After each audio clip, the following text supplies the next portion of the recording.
Buenos días, vamos a continuar con el tema de las enfermedades parasitarias, en particular los internos y dentro de esto los helmintos, que eran los gusanos.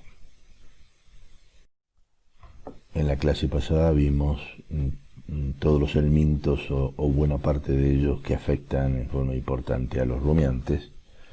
Vamos a ver algunas de las especies que afectan a otras de interés técnico.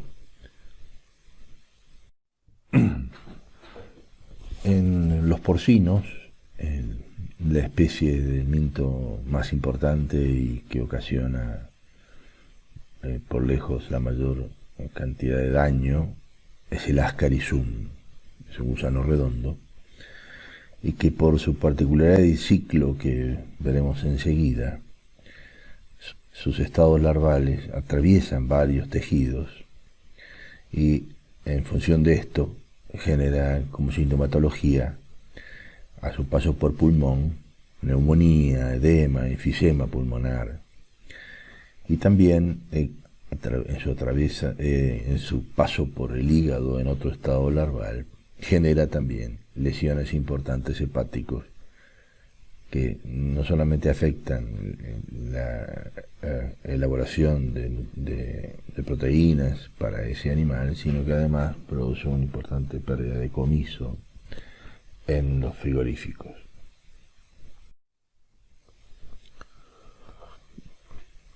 Tenemos aquí entonces graficado el ciclo del Ascarisum. Podemos partir en su descripción del estado de huevo, que caen con la materia fecal a partir de una hembra adulta que está oviponiendo dentro del aparato digestivo.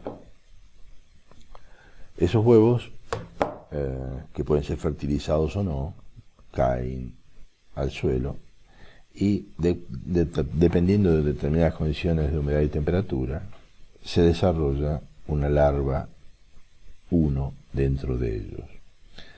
Y esta larva, a su vez, cambia de estado a una larva 2, y en ese estado es el estado infestante, es decir, el estado en que ingresa normalmente al hospedador.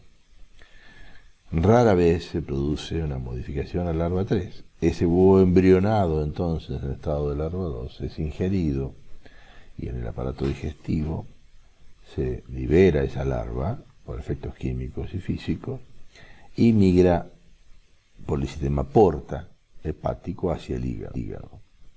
En el hígado se convertiría en la larva 3.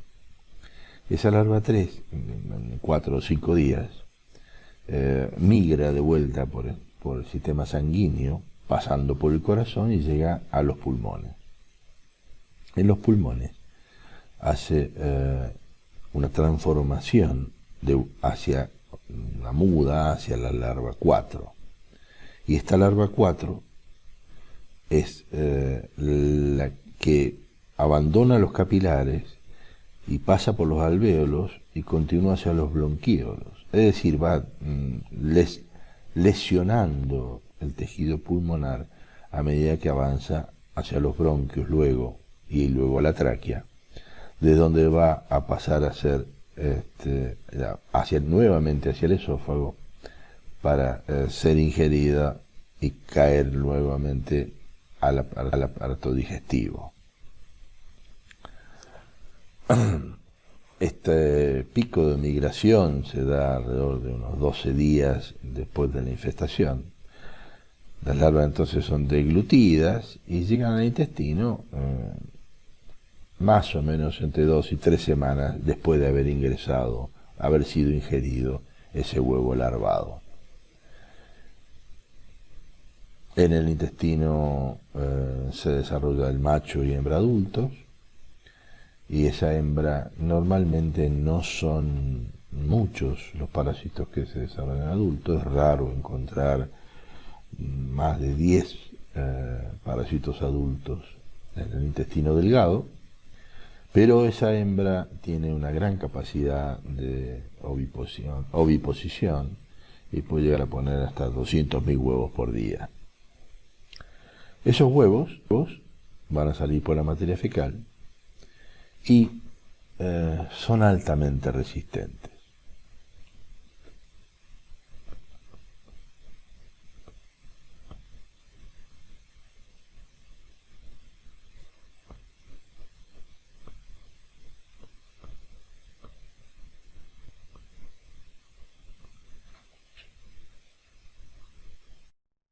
En cuanto al diagnóstico, podemos tener sintomatología clínica, es decir, lo que vemos en el animal. Si tenemos en cuenta que una parasitosis intensa lo que pierde es una pérdida, obviamente lo que genera es una pérdida de ganancia de peso, un aumento del índice de conversión, es decir, con mayor cantidad de alimento consumido por kilo de animal producido. Y rara vez podemos ver un parásito adulto emergiendo del ano, como vemos en esa imagen. Los parásitos, estos son animales grandes, de 18, 20, a 30, máximo 30 centímetros de largo, es decir, que son muy visibles. Pero bueno, la detección diagnóstica lógica es a través del encuentro de los huevos, que es la imagen de la izquierda, en la materia fecal.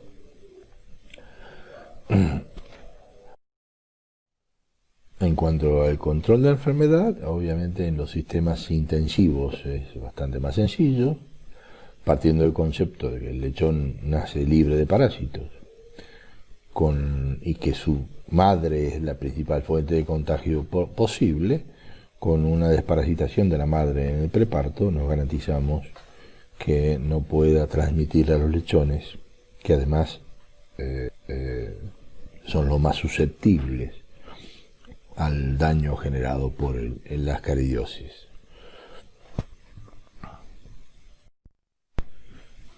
En el equino, la estrongilosis es una enfermedad ocasionada por dos grandes familias de nemátodos, unos que son llamados estróngilos grandes, que tienen una migración sistémica que ya describimos, es decir, pasando por varios órganos, y otros son los estróngilos pequeños, que hacen exclusivamente una migración entérica, similar a los helmintos en rumiantes.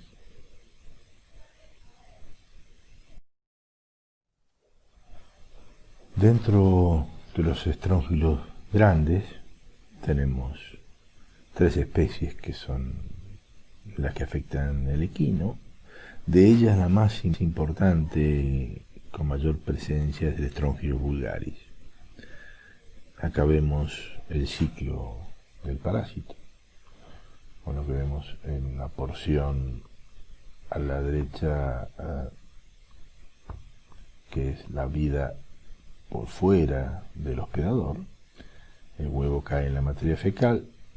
Esta va a mudar a larva 1, larva 2 y larva 3 a lo largo de 5 días, de una forma muy similar a lo que hemos hablado de los helmintos en el rumiante. Y esta es la larva infestante, que es la que es ingerida por el hospedador, el mismo u otro equino. Esto llega a la mucosa del intestino, y en el intestino perfora la mucosa e ingresa a la arteria mesentérica craneal. En la arteria mesentérica muda hasta larva 4 y puede permanecer un tiempo, y estas larvas, si son una cantidad importante, pueden llegar a bloquear la arteria y generar una serie de sintomatología en el equino. Nuevamente vuelve a la lumen de la arteria, bien desde allí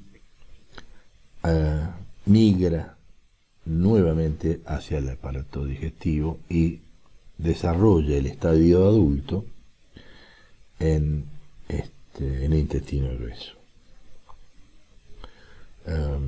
En el intestino grueso se desarrolla el macho y la hembra, y la hembra fertilizada ovipone huevos por un periodo largo. El tiempo prepatente de esto, es decir, el tiempo desde que ingresa la larva hasta que tenemos oviposición, es entre 6 y 9 meses en equino.